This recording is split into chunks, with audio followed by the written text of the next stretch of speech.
And the campaigns continue. Almost agreement with you, everybody. We're continuing to work through all 10,000, however many candidates we've got for these May primaries and August general here in the county. We're almost in agreement at gmail.com. You can find us on Facebook, Twitter, YouTube. We'll say Instagram, but we don't really do much there. But if you want to, follow the one picture we have on Instagram, you're welcome to do so. Website's really where all the action's at, almostinagreement.com. I've got my job description sheet there. It's still a work in progress. I'm trying to fill out what the actual job is when we elect people to do them. And then I also have my 22 election guide. You can go through everybody that's now officially a candidate, unless somebody pulls out. Will be listed on there, what district in there, what they're running for, all that kind of stuff, with links to their Facebook page or their website, as well as links to an interview that I've done with them here on the show. So that's a good way to get to know everybody. And inside that guide, there's the KGIS and Election Commission links, so you can go find out what district you're in, where your voting locations, if you're registered, all those kind of things are available there as well. So go check that out. And then, of course, on your favorite podcast provider, please give us a like and a share and a follow or a subscription, whatever it is that you need to do. And then tell your friends about us. That's the way we get out the word. So that's that. And now it's time for a show. Mr. Butler, how are you today? I'm claiming awesome. How about yourself? Well, until my screen just shut off, I was great. Okay. Now we're back. Good. It's been a wonderful weather day. I don't mind a little bit of overnight rain when it gets a comfortable outside temperature and we can live in the real world again instead of hiding in our houses, freezing our butts off.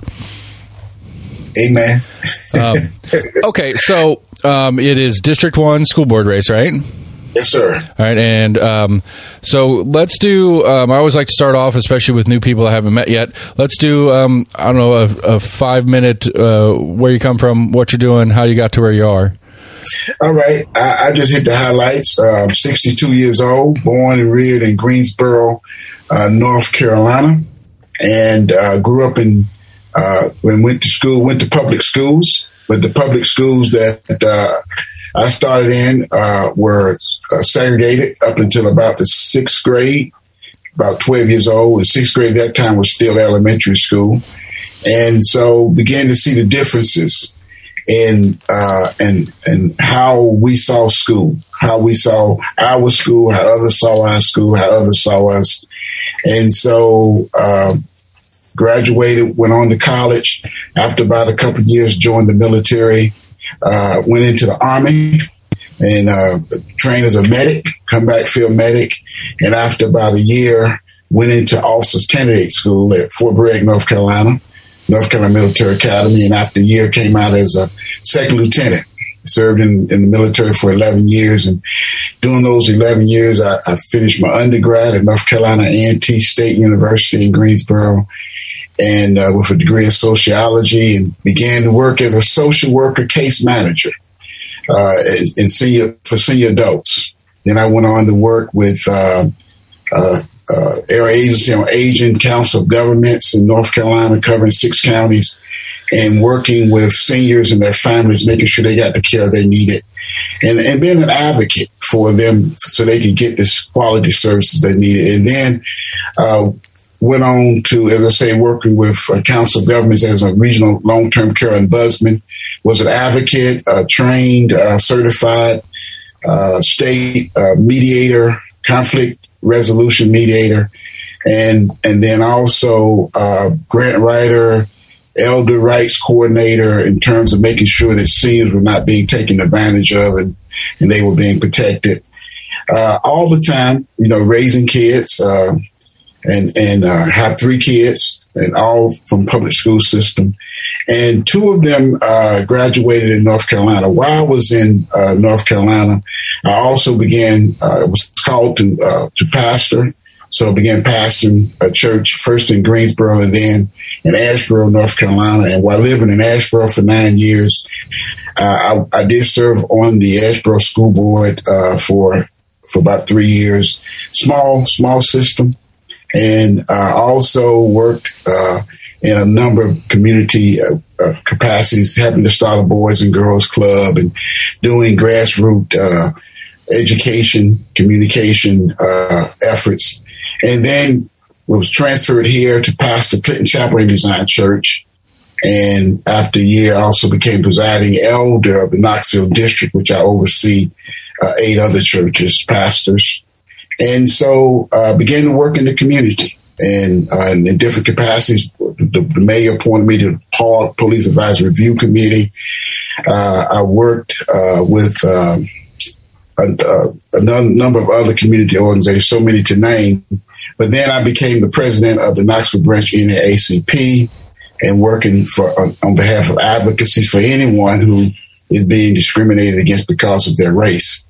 We did see that there was a problem in our school systems, and when the way that they were placing schools and the way that they were zoning kids. And so we thought it was unfair. So we wrote an Office of Civil Rights complaint to the U.S. Department of Education. And so OCR complaint, and we began to push towards making sure that the kids all over the county, particularly District 1, was being treated fairly. And so we had rezoning done.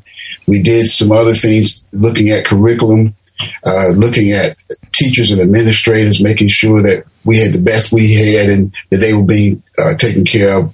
We went before the county commission and talked about increasing the budget for the school system as they need it. We also have confronted the school board about how we use our budget, how we use the money that's budgeted.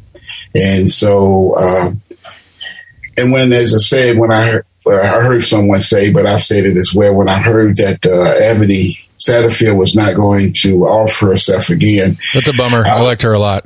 She was fun. We supported her along the way and worked with her as much as we could.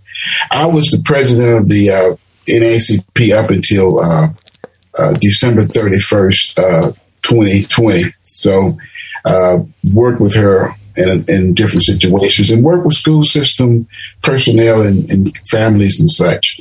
But someone approached me and said, "Hey, what do you think? Do you think will you offer yourself?" And after much prayer and consideration, I thought that it would be a way for me to continue to advocate for public schools, to be a leader in terms of pointing out things that we have to make sure we do for all the families in Knox County, particularly those in District 1, because I'd be that representative. Right, and that you inadvertently answered my follow-up question, which is why this race and why now?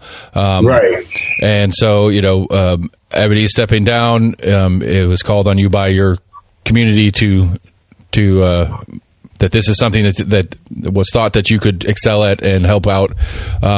Which again, I think that's an important factor. I'm always curious to know people's reasoning. Like, why am I doing this? Why am I getting into this thing? Because, there's some bad reasons why you want to get into politics, and there's some good reasons. And it sounds to me like you have one of the better ones on that as well. Because I think it is interesting, with everything going on in the schools right now, it is an interesting topic on how we are dividing and managing the differences of our schools. Because, Knox County in and of itself is diverse might be the improper use of the word, but Knox County to me is like 8 solid little communities that are all inside the same governmental body. And so we have we have a pretty wide swath of culture throughout the county, and to try to figured out how to use one school system that oversees that whole diversity. Again, I don't know if I'm using the word well in that sense, but that's what's coming to mind. I think it's an important conversation to have, right. And I think this election cycle is going to be particularly interesting. Not just in the school board race, but with all this voucher talk that's going on at the state level, and right. how that's going to impact our schools in the future. And I have a whole quest on, I'm trying to figure out what the voucher system actually is supposed to do and all that kind of stuff. Because I think it's a conversation worth having, but so far I haven't seen the conversation happening on vouchers. I have vouchers are a bad idea, and no matter how you put them together, they're going to be a bad idea. That's one camp of people that I've talked to about it. And then most of the people, and I don't mean this to be disparaging, but most of the people that are pro-voucher don't understand what is being implemented under the title of vouchers right now. And I don't understand that either, because I'm pro-conversation. Right. And I want to understand what method and what system they want to put in before I'm going to say whether I'm for or against it. Because, I can see where historically vouchers in different places have not worked well, but that doesn't mean that we can't make adjustments and maybe put something together. But nobody wants to talk about it. It's just yes or no. period. Yeah, and I think that you said something very important there in the terms of making sure we discuss issues and not just use labels. A lot of times people just throw out a label and we argue about the label versus saying, okay, this is what the discussion is really about. Right. How to best use public dollars to educate our kids. Right. We have accepted, whether we want to admit it or not, as a country and as a community, we've accepted that it is responsibility of a country, it's a responsibility of a community to educate its young, to educate its students, right. so that we will have people who will grow up and they will be benefits to their society. Right. So with that said, how do we use those public dollars? And so for me, when I hear the discussion about vouchers, there are vouchers to use public dollars in private schools. And so that's where I struggle with using vouchers, because you cannot, if I can use the forest and the tree analogy, you cannot bless or benefit but a few of the trees with vouchers, where if you were to take those dollars and make the public schools better, you can create a better education for everyone, for all of the trees. Right, and I hear and that is a good analogy. I like that one. I might steal it. I appreciate it. You can have it. I got it from somewhere. But it's one of those, like, I one of the things for me as a parent with Knox County school kids and all that kind of stuff, one of the things that I think about a lot is, what's the goal? Like, what is the goal of our school system? Or, and again, I 100% agree that I think that is something that we as a larger community, being Americans, being Tennesseans, being Knox County residents, have agreed upon, that education is important for our kids, whether they're my kids or not, whether I have kids or not. It is important for the sustainability, for lack of a better word, of our community to have kids that aren't stupid coming out of the school systems. I think that is a universal fact. I think everybody knows that. Some people that don't have kids have to be explained a little bit longer, but, for the most part, everybody knows that part. Right. But I think one of the things that I'm failing to find the further I dig into school situations is, I don't know that it's the best to have a universal goal that all kids are, because all kids aren't the same. We can agree on that part. But how do we make a system as massive as Knox County schools be flexible to the uniqueness of individual students? I think that's one of the things to me that at least sells the idea of vouchers being a possibility for a way for me as a parent to help push my child into following their uniqueness a little better, or something like that. Not that it's the end all be all of conversation. Right. And I'm going to go back to what you said. I like the fact that discussion is important. And as we have this discussion, we must also understand that the vouchers are to private schools, which are businesses, and private schools, being businesses, are in the business of making money, wherein the public schools are in the business of educating our kids. Right, but I assume that with a voucher system, it would be, if I continue to have my kids in Rocky Hill where they are now, that the voucher that I would get for them will go into the Rocky Hill funding. So to me, I guess the response is, if vouchers are happening, which they sound like they are at some level, how is Knox County Schools going to compete? Because the product is better students coming out. The product is better educated students. So if the money's still there from the people that are investing their vouchers into Knox County Schools, how do we have them competitive in the product that the parents want? But with vouchers, as a parent, if you have a voucher, and what I must, once again, I'm framing this understanding that the voucher is going to a private school versus a public school. Right.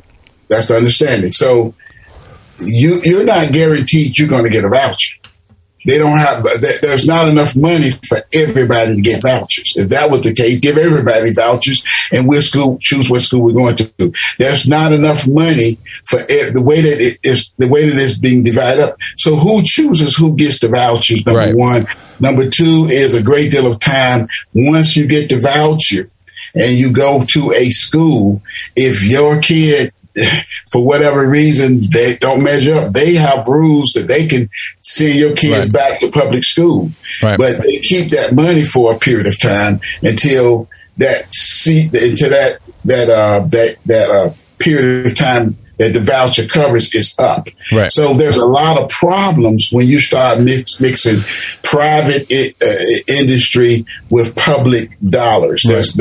Unless the private industry is responsible for meeting the needs of everybody in the public. For example, and if I can use this is an example, it's not education, but it's in trash pickup. The city will have a contract for someone to pick up the trash, but they pick up the trash for everybody, not just a particular group of people. So if you're going to have a private provider provide for the public, then they should have to have the same rules and considerations that everybody else has. But I really believe that vouchers is not the most important thing that we have as a concern for education. You beat me to it. I was going to say, let's push off this because, again, I think one of the problems with vouchers for me is I don't see the breakdown of this is how it's going to work.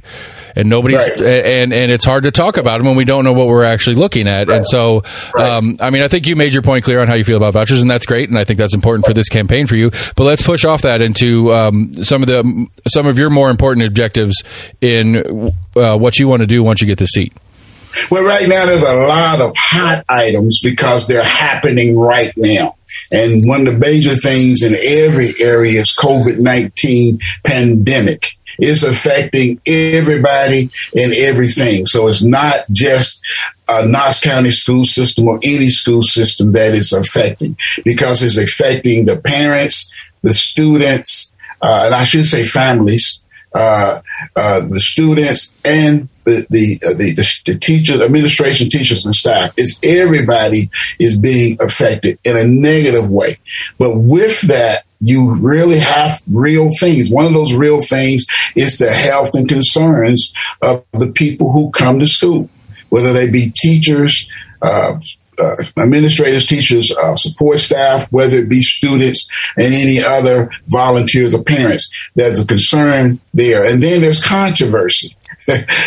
There's tremendous controversy, not over necessarily is this healthy or not, but do we have a right to require certain safety measures? And then the last thing, well, not the last thing, but another thing is that you have, and I know this discussion is going on, you have kids missing school, teachers missing school, virtual school, which is very difficult, and you have teacher burnout. You know, there's almost an article a week now that nationally that come out talking about teachers and how they're being affected in today's educational climate. So that's a major issue. And I can pause there, or I can go on to my second. No, I mean, I think you're right. I think I think there's, again, same thing with the voucher thing. I think some of it's people talking past each other instead of actually discussing the real issue at play here. I think the masking thing is a very unique situation that we find ourselves in here in this county, particularly because we have a federal judge in whatever the technical word is, injunction, I guess is the word that's come down. And it's like, I feel really bad for the current school board members. Whether you're for or against the mask right now, you're getting screamed at by people that are for and against the mask right now, and it's out of your hands. And I think there is some conversation to be had about the idea of what's going on right now, not the particulars. I think there is some conversation that, you know, if our school board is supposed to set said policies, then why is the policy they set not being followed because X, Y, and Z? And I think there's the way the law works around these things, I think, is an interesting conversation to have, despite my personal feelings on masking or unmasking. And you know, because it is and I won't say it's 50-50, but if it's not, it's really close. I mean, you don't have an overwhelming amount of people who's feeling one way or another. There's definitely the school board is in the middle of different opinions. For me, and I'm in a lot of ways, I'm a process person. I say, let's decide how we're going to make this decision before it's time to make a decision. So then when something comes along, because it might be COVID-19 today, we don't know what it'll be 2 years from now. Right. 3 years ago, we wasn't thinking about this.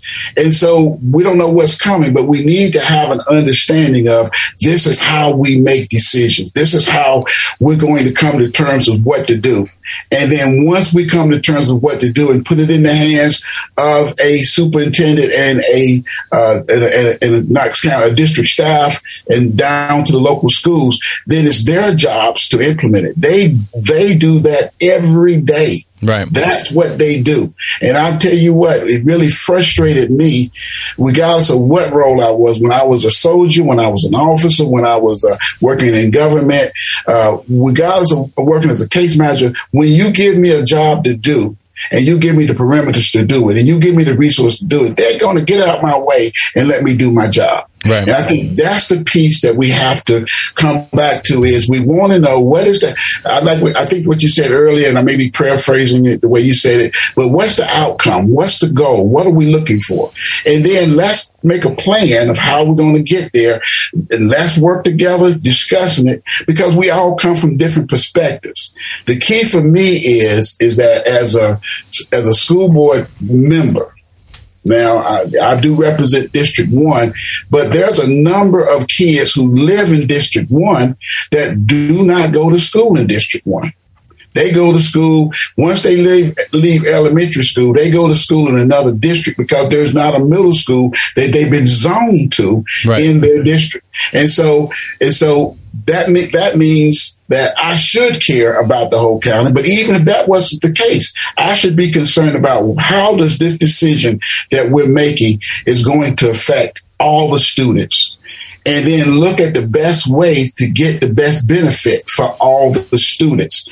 We may not have enough resources for everybody to get the same thing in their neighborhood school, but we can look at how do we have access for all the students for their specific needs, whether it might be college-bound students or students that may be going into the workforce, or students who may become certified in trades or in technology, or whatever area that they might want to go into, that we have equipped them to be able to go to the next level. And I think that's the key, and not get distracted and arguing over these labels, because we spend a lot of time talking about this one thing over the years, and we don't get to the main thing.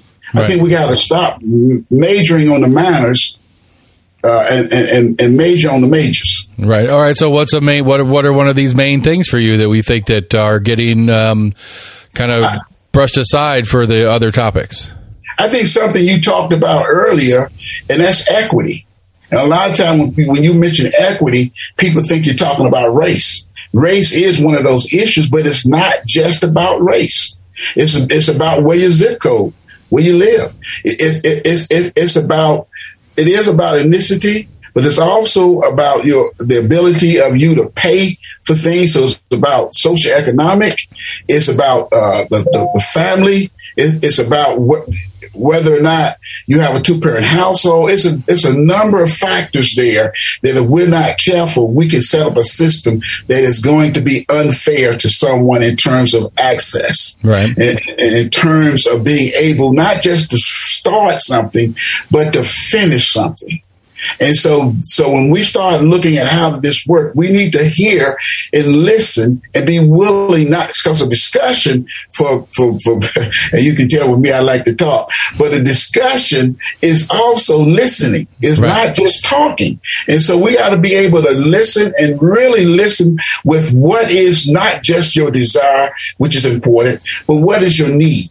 How is it that we can set up a program to benefit you? But and Seth, I tell you, you can set up a program that's wonderful for one group of people, but it's the pits for another group. Right. And so we have to look at the big picture.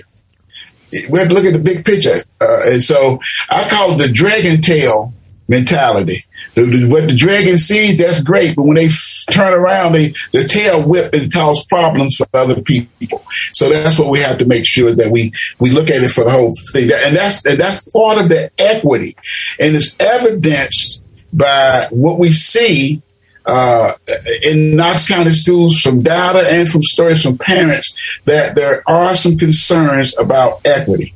But I think the biggest thing right now. And it's going to be something that whoever the next school board members going to have to deal with is we're having a transition in leadership.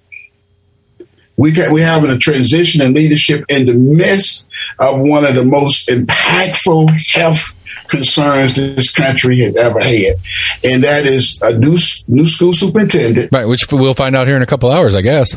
Yeah. And new board members. Yeah. The potential for having almost half of the board being new board members is there. And so the question is that how do this board come together?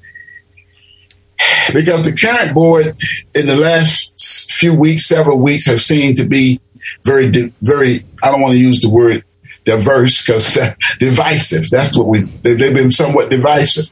And so, and also in the way that they're making decisions.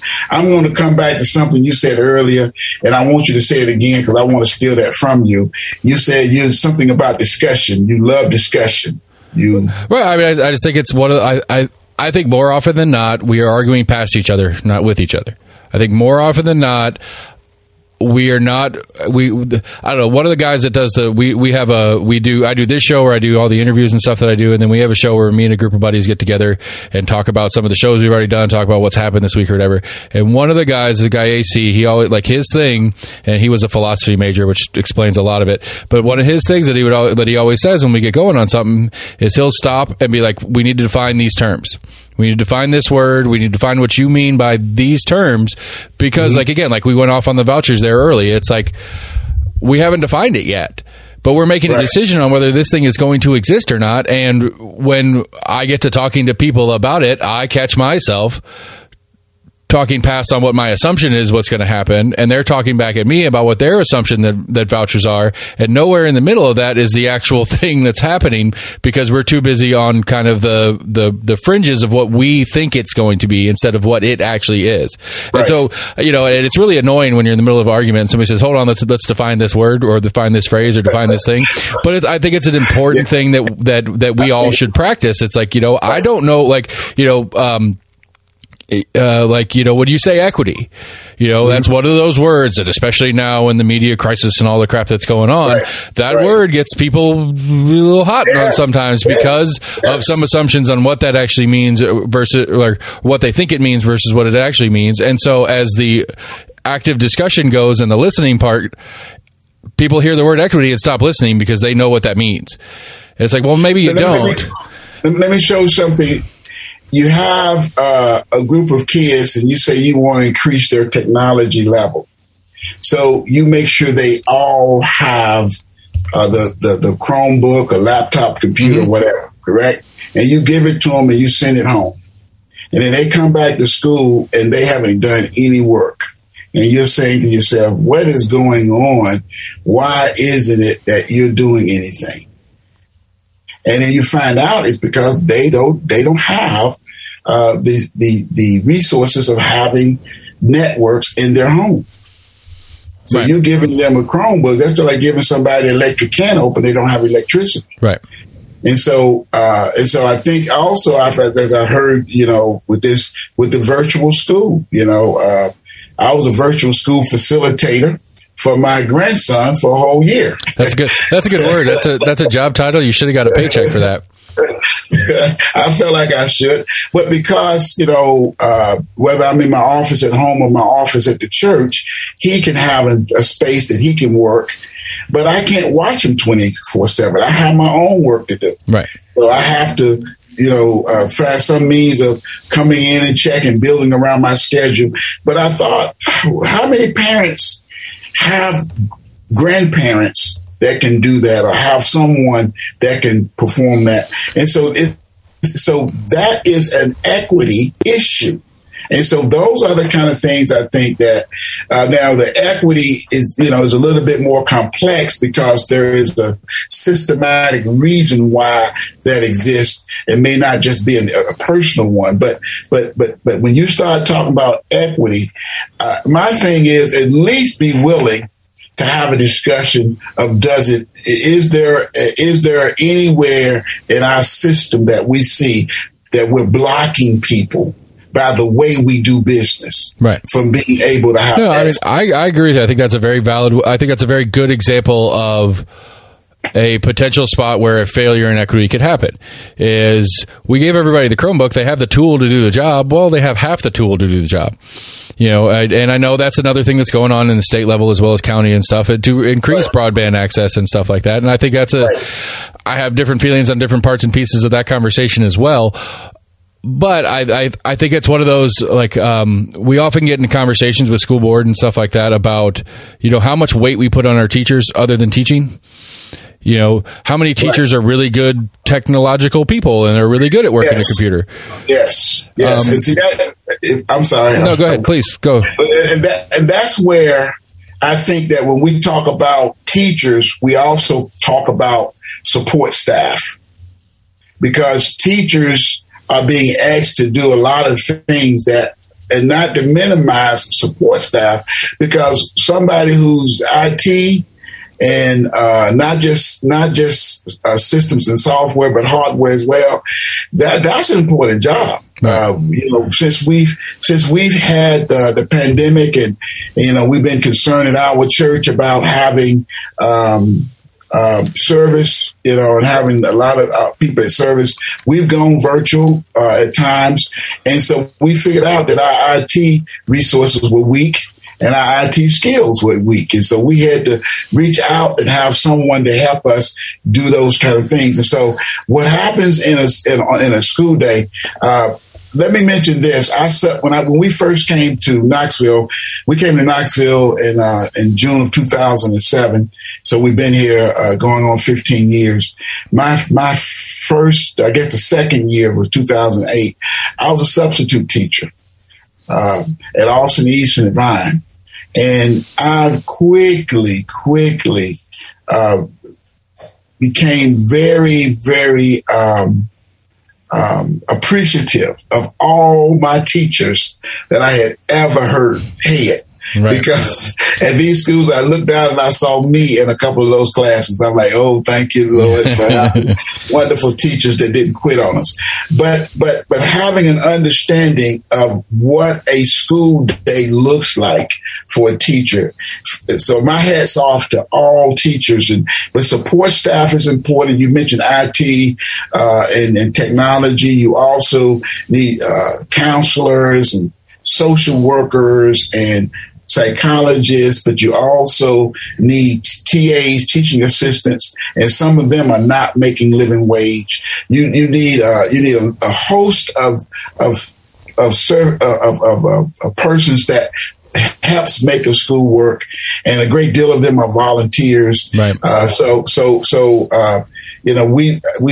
worked with the community schools, and I've seen what the community partners do, and those come in. And so a lot of times what's making schools work is having someone who works pretty much like a volunteer coordinator would work.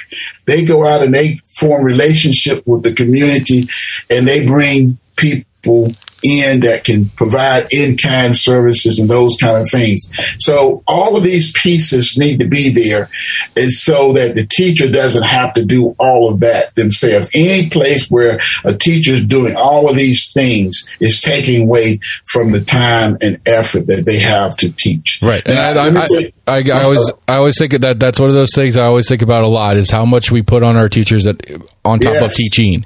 And I think that's something that needs to be addressed. And the problem with it that I find is that I think it goes past the scope of schools on how to solve some, or maybe not solve some of these problems, but address them at least, is it goes past the scope of schools. So it becomes that relationship between a school board and a county commission to try to get a county commission on board with certain services to help out in a household, as opposed to trying to get the school board and the school's budget to handle all the things.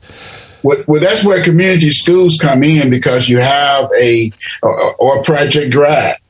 Project Grad and community schools is very similar in that you have a person there that knows the school, understands the teachers, know them, and have the capabilities of also knowing the community and being able to reach out in the community, and then be able to know what's out there. Somewhat like what a case manager, when I was working for seniors, I would know what the seniors' needs were, what the family needs were, and I would also know what the services that were available in the community. Those you have to pay for, those that the government was paying for, and then also those that were being provided free of service by other nonprofits like churches. Right. So I could reach out as a case manager in a rural community. I went out and did talks to all of the churches so I could get to know pastors and the people there. So when there was a need that I knew a church could meet, I could call that pastor and say, hey, this person may not be going to church. They may not be part of your congregation, but they're part of your community. Can you provide this service? And then they said yes. And so somewhat like Meals on Wheel does, there's other things that churches, and I know this is happening, but it's being promoted and provided through the community schools concept or through Project Grad. So with that said, I think that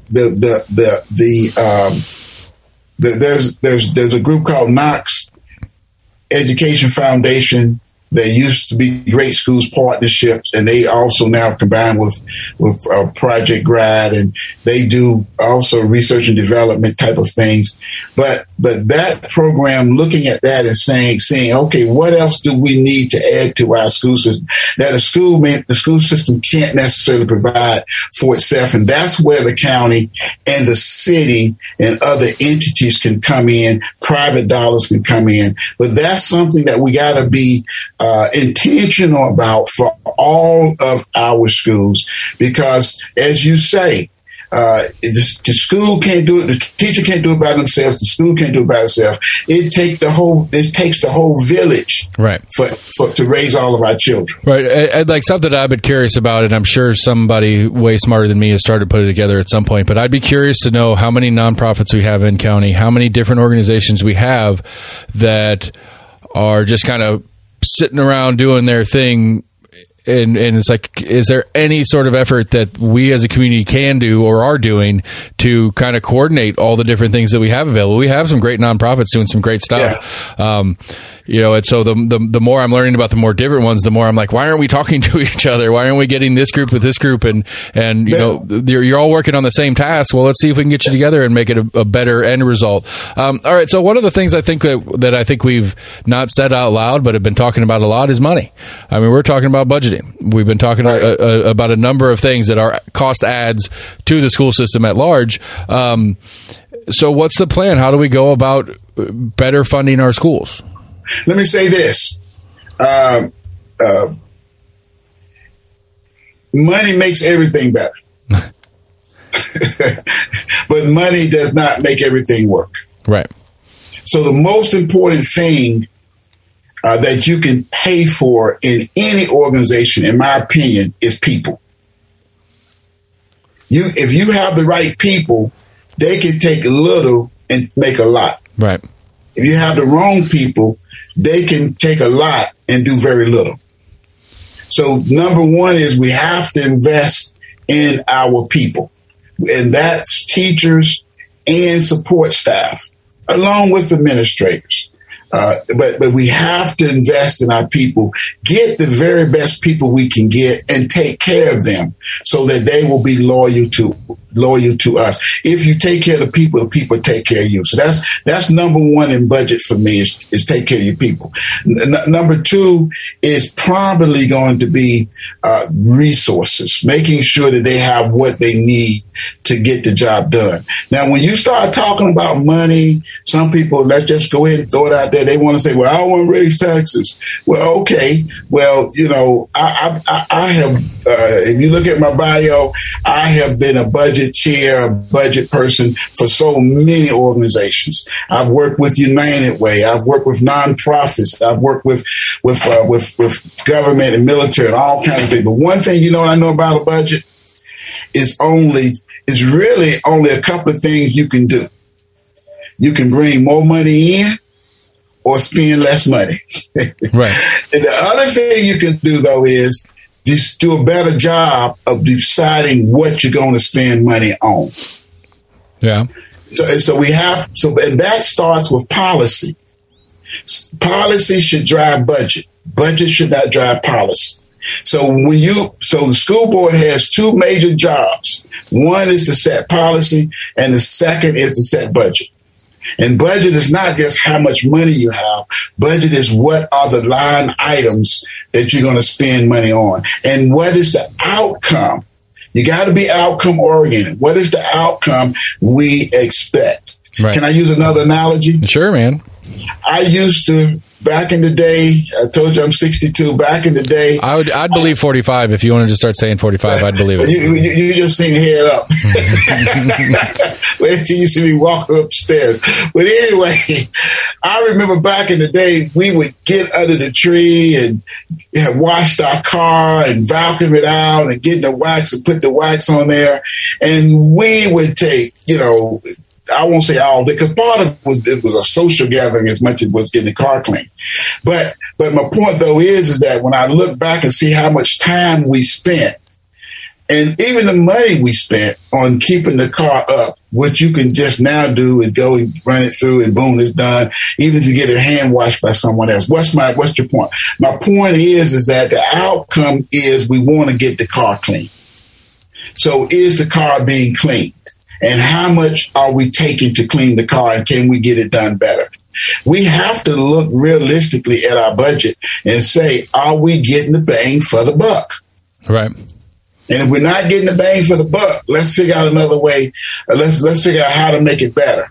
And so we have some really important things. One of the things is that kids have to know how to read by a certain age, a certain grade.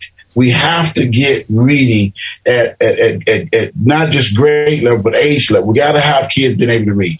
We have to make sure that kids are able to think logically, and that's where mathematics come in. And if you can't do mathematics and you can't read, it's hard to do anything else.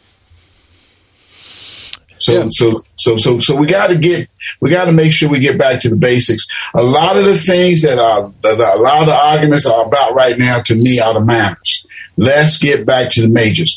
What are the majors? Academic achievement and equity and discipline. Because what happens a great deal of time is if a student is not in the classroom, they can't learn.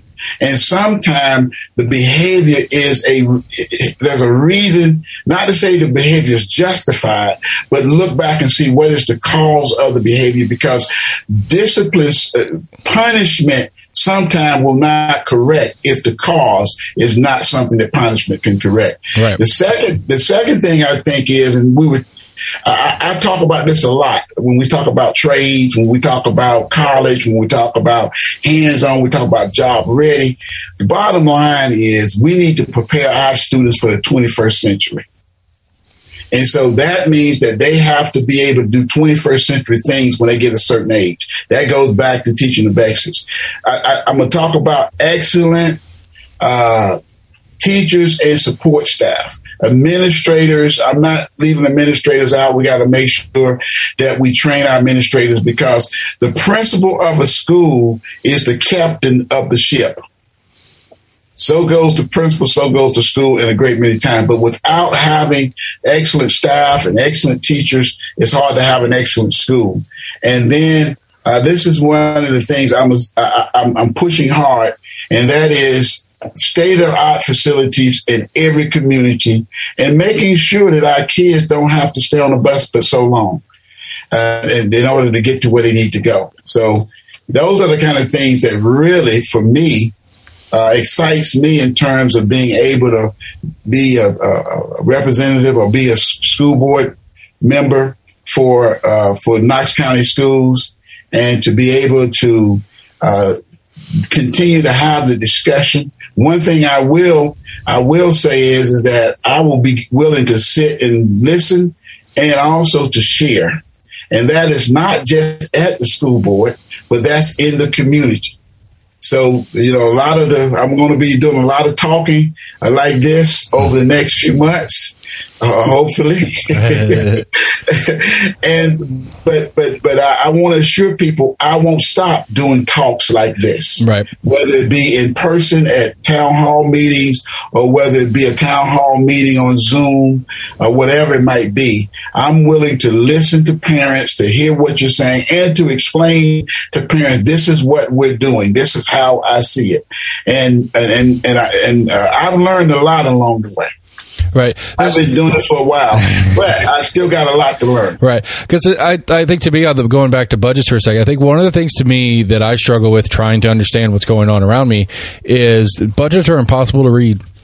Like they're for me, like I've had McPherson in here a couple of times talking about how we fund schools, talking about budgets, and going through a good chunk of it with him. And it's like, I don't understand what I'm looking at. And, maybe we can blame that on Knox County schools because I am a graduate here in Knox County, but it is a extremely complicated system. And like, I'm an anti-tax person. I don't want any new taxes. I don't want taxes to go up or something like that. But if it was presented in a logical way that I could understand it, and it says, hey, for $55 more a year per acre or whatever they want to assess it at, however they want to break that down, we can add X, Y, and Z to our school system.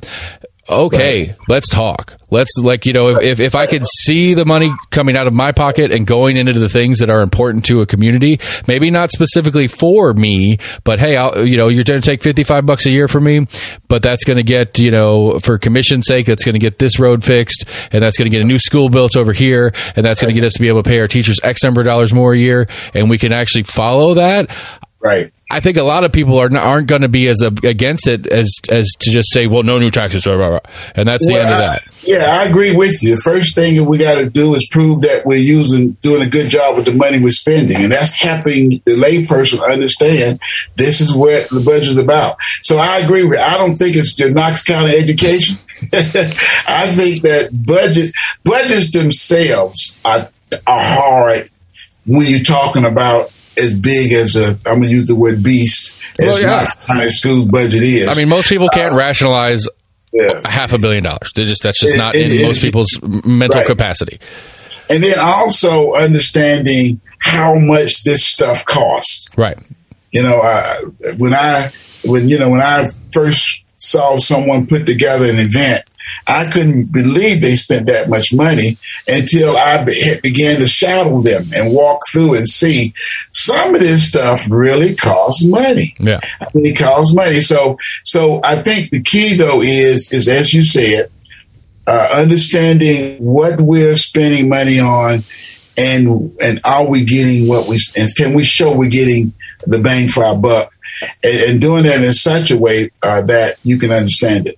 And then I think that means that transparency, communication and transparency has to be a goal. It has to be a goal that, and as a parent, I got to be honest, as a parent, I've always had to make an effort to understand what's going on in my school. Right. Now, I have a child to graduate from Austin East High School, and he did well and went on to college. And he was a third grade teacher for 3 years, and now he's a restorative care specialist. And I'm sure I didn't quote his title right. He's going to be saying that ain't what I am. Close enough. Come on, it's fine. He does restorative practices, and then I have a daughter who works for Knox County Schools, and she works in the cultural department, and so and I'm not giving her a title right either. But the bottom line, though, is my point is that I was a PTSO president. I've always felt like, as parents, we get involved with our school. We try to understand. The school ought to reach back to us or even reach out to us and say, hey, we want you to know. We want you to see. Right. I just think that that's one of the things we got to make sure we have is openness, transparency. Really want our people to understand, our parents and our students and our communities, because you may not have students in school, but you are paying for the students in school. So, right. So we, I would love to see district by district regular like public meetings, in the sense of like you would be in District 1 and then we'd have oh wow, how did I blank out? Dasha? No. Who's District 1's county commissioner right now? Yeah, Daisha Lundy, and then McKenzie, and maybe one or both of the mayors on a semi-regular basis, maybe at Austin East or at Vine or at one of the schools, where all the different issues that overlap in the way our government works, that the community can actually come in and be a part of it, where you guys get to go, or where the bodies of government get to go and talk about what's going on and what they're working on and this, that, and the other. But the community gets to come in directly in a smaller format than the big stuff going on down in city county. But I'd love to see something like that around the county, spread out. And I have to be fair to say, District 1, that has been done over the years.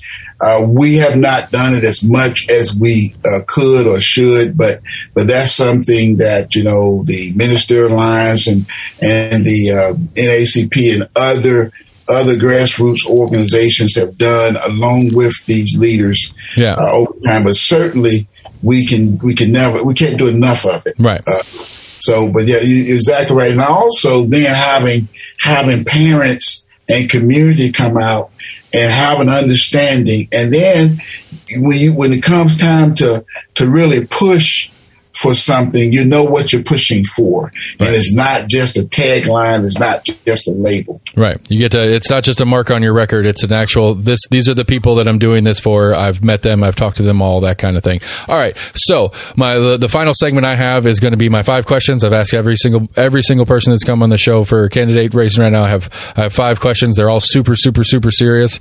So question 1, we talked a little about your history early in the episode or whatever, but just like the shortest version of your political history. Is this the first time you've run for any sort of type of office? If not, what, when? And then what's the future for you? So part 1, is this the first time you've run for office in your lifetime? No. Okay. I ran for office before. I was appointed to a school board position. And after 3 years, I ran, and I was not a district. I ran. It was 4 slots open. I came in 5th, lost by less than 10 or 15%. And then I offered myself for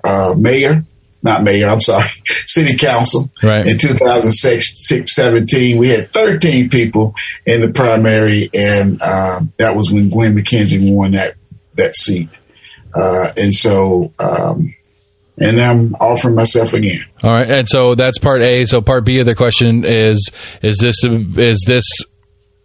a career move for you? Is this something that politics or something you intend to stick with and continue down the path of either another school board run or maybe get into commission or a mayor or something like that? I mean, you said mayor, so Freudian slip at worst. No, not mayor. I don't even really consider myself a politician. I'm not a politician. I don't do politics in terms of this kind of thing. Well, I just believe that when we just need someone who's going to try to do it right, and that's what I do. But no, I'm not. This is not a career move. I already have a job. All right, gotcha. All right, no. So question 2. I'm a pastor and a presiding elder. Right. So question 2, like I said, we keep these super serious. What's your favorite ice cream? Godly. Can I name 5 of them? That's fine. If you, I guess if I had to choose one, it'd be butter pecan. Butter pecan, check. All right, number 3. What's your favorite place to eat here in town? Gosh, at home. Oh, good. See, that's the first. But that doesn't help me because really that question, I sneak that question in so I can go find places to go check out that I may not have known about. We don't eat out a lot, and so I'll just take it. I'll just take it as you invited me over for dinner. I got it. Okay, you go anytime. All right. So back in. The only thing is you got to eat all your food. I'm good with that. My kids are the problem on those games. There's stuff that I don't like, but I'll eat it if somebody makes it for me because that's the proper way to do things. All right. So number 4. All right. So especially with school board right now being the first time it's been partisan for a long time, do you think that partisanship is important for voters in making the decision about their elected leaders? I don't think it should be. I think looking at the candidate who's going to do the best job should be how you would vote. Okay. And so question 5 is you are running as a Democrat in District 1. I would love for you to name me your favorite Republican and maybe like why they're your favorite Republican. It can be local, state, or federal. I don't have a favorite Republican. I only have a favorite Democrat. I am not party driven. I really am not. I'm offering myself as a Democrat candidate because that's the way the system has been set up. But I guess in terms of, and he's no longer alive, and I'm going to tell you why. John Mccain would be my favorite Republican ever, and because he was a prisoner of war. He served his country. He gave of himself. Okay. And and to being a soldier and not having to experience combat and knowing he did that, I just think that you can't do that and not. For me not to appreciate you. And go through all that and then decide to get into politics and continue a whole different sort of torture for the rest of your life. I mean, there's either some weird joy in it or a real dedication to trying to make a difference. Okay, so that completes what I need to get out of this. I would like to give you a minute or two. You could plug your website or email or whatever you want to do to get people a way to get in touch with you and get to learn more about you. Look for me at Butler for School Board. And so if you type in Butler for School Board, you will find me. If you really want to know a whole lot about me, just Google John Butler. You'll see all the different efforts that we've worked in. There's been on the newspaper. You can go to the NAACP website, Knoxville. And so it's a lot of information out. We've not hid anything, and we've been very open and honest when we feel a certain way. Awesome. Well, I appreciate you taking the time today. If there's any last thing you want to get out, now's your chance. Thank you so much. Thank you so much. Well, thanks for coming on. I'm going to do an outro, and I appreciate you. All righty. All right, John Butler, everybody, District 1 School Board. It's a fairly congested race. I think there's 4 or 5 total people running. You can go to our website, almostinagreement.com. I've got my election guide on there, which is going to tell you who those 4 or 5 people are, as well as links to the shows they've done with me and links to their website or Facebook page, whatever is the easiest one for me to link for them. We're Almost in Agreement, almostinagreement@gmail.com. You can find us on Facebook, on Twitter, on YouTube, a little bit on Instagram. While you're in these places, give a like, follow, share, whatever the thing is that helps kind of prop us up and let more people know that we exist. Like I said, the website's almostinagreement.com. I've got the jobs description sheet under construction, but you're welcome to get in there and look at what I've got. If you have any corrections or additions that you think I should add, feel free to email me on those.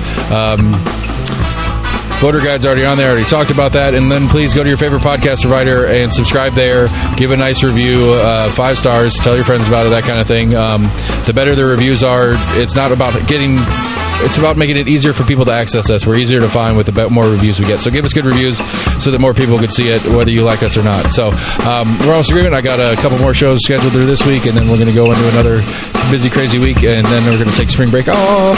So that's what we got coming on, and we appreciate y'all listening.